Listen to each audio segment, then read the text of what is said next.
Welcome back. You're still tuned in to News and Views with myself, Salailo Makudir. The time is 15 minutes past 8 or quarter past 8 Central African time. And we're going to be kickstarting the show with a very, very important topic. For nearly 2 years now, Lilian Ngoyi Street, or once known as Bree Street, has laid closed after a devastating methane gas explosion in July 2023. I think we all remember those scenes and how horrific they were. The streets literally just exploding, cars flying everywhere, and just chaos ensuing in a Johannesburg CBD that already in itself is chaotic and a mess. But in the months since, the city has allocated nearly 194 million to revive the street, resolving legal disputes with the initial contractor, appointing a new team, and allocating funds to support small businesses and job creation within that part of the city. So, according to the City of Johannesburg and Mayor Dada Moraero, phase one of the repairs is complete, with brick paving and underground infrastructure restored. But the street won't fully reopen until 12th September to ensure safety. And I think they need to do some bit of extra work with the sidewalks and just the final touches within Bree Street in itself. But there's so much I think that needs to be unpacked regarding this and how the City of Johannesburg responded to this project, this I don't know, trying to revive Bree Street. I think even before, that catastrophe happened, that explosion happened. And we'll be unpacking that with Yunus. Chamda is the coordinator of the Joburg Crisis Alliance and is also with the Ahmed Kathrada Foundation. Yunus, thank you so much for joining us. Welcome to Salam Media. Really appreciate you giving us your time this morning. Salamu alaikum. Wa alaikum salam wa rahmatullahi wa barakatuh, and greetings to all your viewers and listeners. I think we can kickstart the conversation with maybe, the city making that announcement. I think there was a nice media kind of engagement session with all the stakeholders, celebrating the fact that phase one of this project is done. From your perspective, how much relief does this milestone actually bring, to the people of Johannesburg? And how would you give an assessment of how the mayor and the city went about this project and, the fixing of Lilian Ngoyi Street? Because I think there was so much, that we can unpack with regards to the contractors that were involved, the time frame and deadlines that were set out, and how we ultimately find ourselves where we are right now. Well, firstly, let me say that I was at the event yesterday when Mayor Dada Moraero officially cut the ribbon to reopen Lilian Ngoyi Street, and I'm glad I attended because it gave me a first-hand view of exactly what was done and what has been achieved, and also I was able to listen to what the mayor had to say. This project has not been without its controversies, and I'll just state what some of those are. But let's just backtrack to 2023 July, when this explosion took place. I mean, it was, the visuals were very jarring. I think it shocked most of us, and it was one of the many reasons why the Johannesburg Crisis Alliance was established. This incident, together with other incidents like the Usindiso fire, as well as the many water outages that started at that point in time, led us to believe that the city is in crisis. And we got together to try and ask ourselves, well, what do we do? And out of that, the Johannesburg Crisis Alliance was established. So this event was very pivotal in the establishment of the Joburg Crisis Alliance. Now, since then, we've been watching the city closely as it undertook repairs to that massive hole that occurred because of the explosion. And over the course of 2 years, there's been several controversies. Well, firstly, let me start with yesterday when the mayor opened and cut the ribbon. It's always nice to celebrate progress. And mm, for the city, I think we must acknowledge that any repairs, any fix up that happens is appreciated. It's what's needed anyway. It's what the people of Johannesburg are demanding anyway, that things be fixed and things be put right. So that's the positive side. However, the murmurs amongst the media and some people attending this event yesterday was that it was a premature opening, firstly. So that's the first controversy. That in fact, it was not ready for a reopening because right now, cars are not able to travel up and down Lilian Ngoyi Street. There is still some work to be done. And the mayor announced that around the 12th of September, uh, traffic will normalize. Then there's also been the controversy of the slow progress. I mean, it's taken 2 years, mm, um, and it is believed that it should have been done much quicker, especially since it was an emergency repair. I mean, the incident that took place did warrant an urgent intervention. And then, of course, the big issue was the contractor failure. The first contractor that was appointed was dismissed. I mean, they had to be terminated. There was even a legal intervention to terminate the contractor, who, by the way, was also paid. And the city says that what was paid matches what was done. Again, I'll talk about how do we do verification of all these things. There's been concerns about, accountability, about the management of the project, and why in the first place was a contractor appointed who was not up to the task of undertaking this work, which led to this lengthy delay. And then there's the budget scrutiny which has to happen, and we as the Joburg Crisis Alliance, we can't really say much at this stage because the mayor said that the project will be completed in August next year, and only then will there be a reconciliation of the actual expenditure, which is now projected to be 192 million. Um, and whether the final expenditure will actually match what has been delivered on the ground on Lilian Ngoyi Street is still something that has to be done. Not least of all, there's the huge disruption that the businesses in that area had to face. So all of these issues, and then of course the politics also come into it. You know, mm. all of this, I think, these are the controversies that surround this project.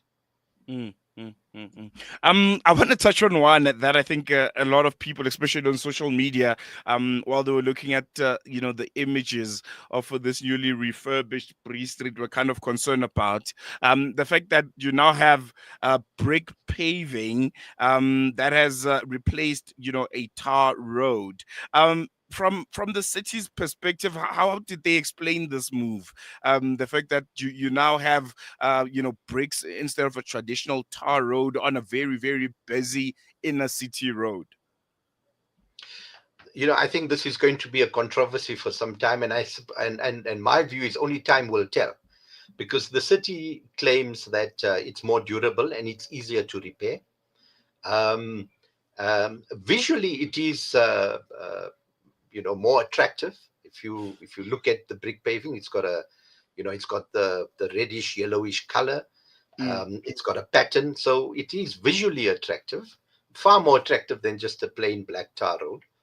Um, but of course, it's a functional road, and therefore, the durability is of greatest concern. How it's going to last, how it's going to manage, the rainy season, mm, and how will maintenance be affected. That is really left to be seen.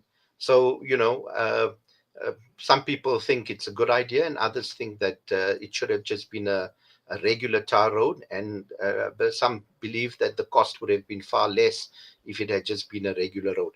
There's also the other important investment that is being made on the side of the road, and that is that besides the road itself, which is, by the way, the phase 2 that will now start, the sidewalks have to be repaired.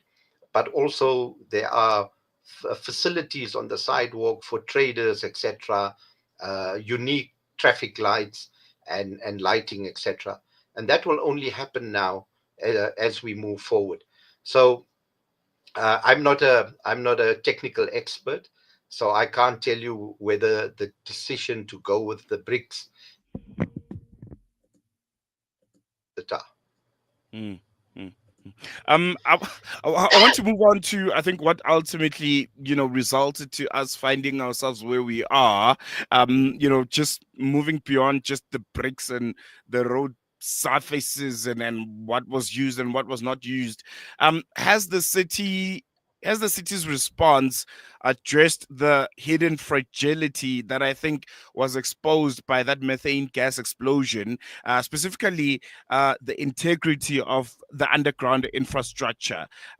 Because I think what we saw in 2023 was a warning sign of something potentially bigger, much more deadly and dangerous that could potentially unfold in the city of Johannesburg, the inner city of Johannesburg, if those kinds of work of infrastructure which has aged is not properly addressed.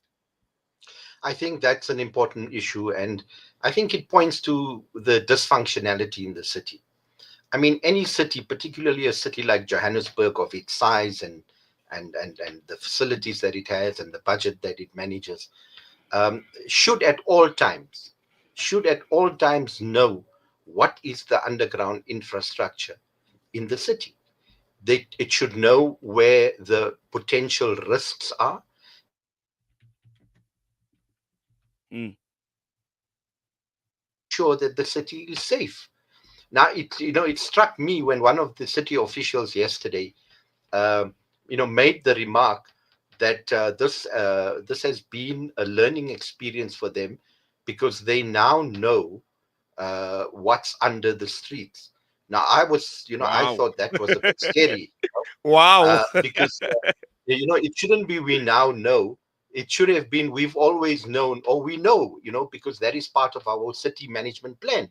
All the servitudes in the city should be on plan, and the experts in the city should be monitoring this. They should be looking at what needs maintenance, what needs checking, because as citizens, as users of the city, we place our trust in the city.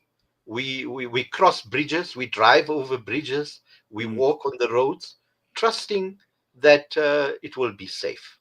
And I think that trust, must be respected by the city. It has to know.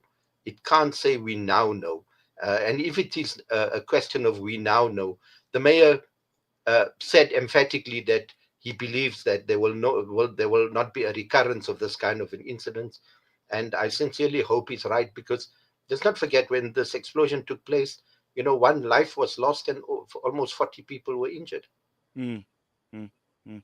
And I think that's the most concerning part. Just lastly, before I let you go, Yunus, from a broader civil society perspective, how do you interpret the significance of the restoring of Bree Street? Not just physically but also symbolically, as a space that a lot of South Africans use on a daily basis, and just a shared urban belonging kind of space, putting into perspective, the plethora of issues that the city of Johannesburg has. Well, Bree Street has got a personal meaning for me, because I trained to be a school teacher from 1977 to 1980. And that was my daily walking commute. I mean, I was, my transport was on the one end of Bree Street, and my college was at the other end. So I would walk that road twice a day, and so it does have special meaning for me. Mm, Now, time also moves on, and some changes must be embraced. But historically, that was a wonderful street. There was the traditional businesses along that street, and I think a lot of that has been affected. So obviously, those that were affected by the repair work, some of them have gone out of business because they experience, a 70-80% drop in turnover, and so they've disappeared. So, historically, I think we've lost something, through this event. But time moves on, and I suppose, the new generation will build its own history, and they will know Lilian Ngoyi Street. And for us, we look back fondly with memories of Bree Street. No, there you have it. Yunus Chamda, coordinator, Alpha Johannesburg Crisis Alliance. Really appreciate your time. It was a pleasure chatting to you. Thank you so much. Assalamu alaikum. Walaikum salam. Well, there you have it. 192 million upgrade after what 2 years of that explosion that we saw back in 2023. Lilian Ngoyi Street, formerly known as Bree Street, now set to reopen on September the 12th this year. How are you feeling? Are you excited? Do you think the city of Johannesburg did a great job, or are you critical of just how long it took and some of the many issues that should have been resolved, issues about contractors and deadlines that have not been met? You can engage with us. You can tell us what you think. Could this be potentially a start of, I don't know, the fixing up of the city of Johannesburg's inner central business district? I think we all know how the CBD looks right now. It's a place that many South Africans right now would choose not to even frequent because of the deterioration that is taking place throughout the years. So could this be the beginning of, a broader kind of, refurbishment of the inner city, of the CBD, and South Africans can go back to reclaiming it? Because as I'm listening to Yunus Chamda they speak, I can almost hear my parents. They share so many fond memories of the city of Johannesburg and what it used to be and what it used to look like. They talk about Carlton Center, about Bree Street, about Small Street, and how those spaces used to look. And if you can go to some of these spaces within the inner city, it is horrendous. It's horrific. And I can only imagine what that generation feels like, seeing spaces that they frequented when they were younger, spaces they enjoyed and loved and treasured so much, and having them literally be turned into rubble. It looks like a war zone in some parts of the inner city. But yeah, if you're also in the city of Johannesburg and you are in the Emiratia region or places that are close by, the Emiratia Back to Ethics Initiative and Community Day is about helping people reconnect with values like honesty, compassion, and courage to build leadership and take action in our communities, even when it is unpopular to do so. We must help each other and stand firm in what's right. And they're kicking off the day. This is the Emiratia Back to Ethics Community Day. They're kicking off the day with a powerful show of solidarity, a peaceful motorcade that starts at Zoo Lake at 10 a.m. and ends at Emiratia Primary School. And they've got a full day of energy and engagement taking place, activities and community connection. There's something for everyone. There are interactive dialogue panels, discussions at 1:30 with notable guests Dr. Naledi Pando, Stephen Friedman, and other respective speakers who care deeply about justice and community. Join us as we honor the brave doctors and individuals providing assistance and medical care to the countless victims of the Israeli occupation through our Gaza Support Network and charity activations. We're asking you to bring along gently used toys, books, and clothes that will be sent to Gaza, and as well as our local orphanages and charities. Let's honor all those in need, not just with donations, but with love, awareness, and action. Come and support our amazing food, lifestyle, and Palestinian vendors. We've got creative workshops, storytelling, art displays, and spaces where people can share their own experiences. For the kids, we've got a jumping castle, face painting, and cookie stalls that are run by young bakers who also are asking just for a small donation. There's even a fire engine for curious little minds. We know the challenges are real: broken systems, social pressure, global injustices. But we also know that when people come together around shared values, change becomes possible. So you're invited to join us, not just for a day, but for a journey. Let's make ethics part of how we live, how we lead, and how we love. Let's show the world that purpose still matters and that we're not afraid to stand for it. We're calling for everyone, families, youths, elders, to come out and bring your flags, your voices, your energy. And you can get more information about this event. It's taking place at Emerentia Primary School on the 7th of September 2025. It's free entry, and you can head over to their social media networks. It's Back to Ethics Initiative. They're there on Facebook and Instagram, and you can be part of the change. You can show your solidarity with pride and make this moment to remember.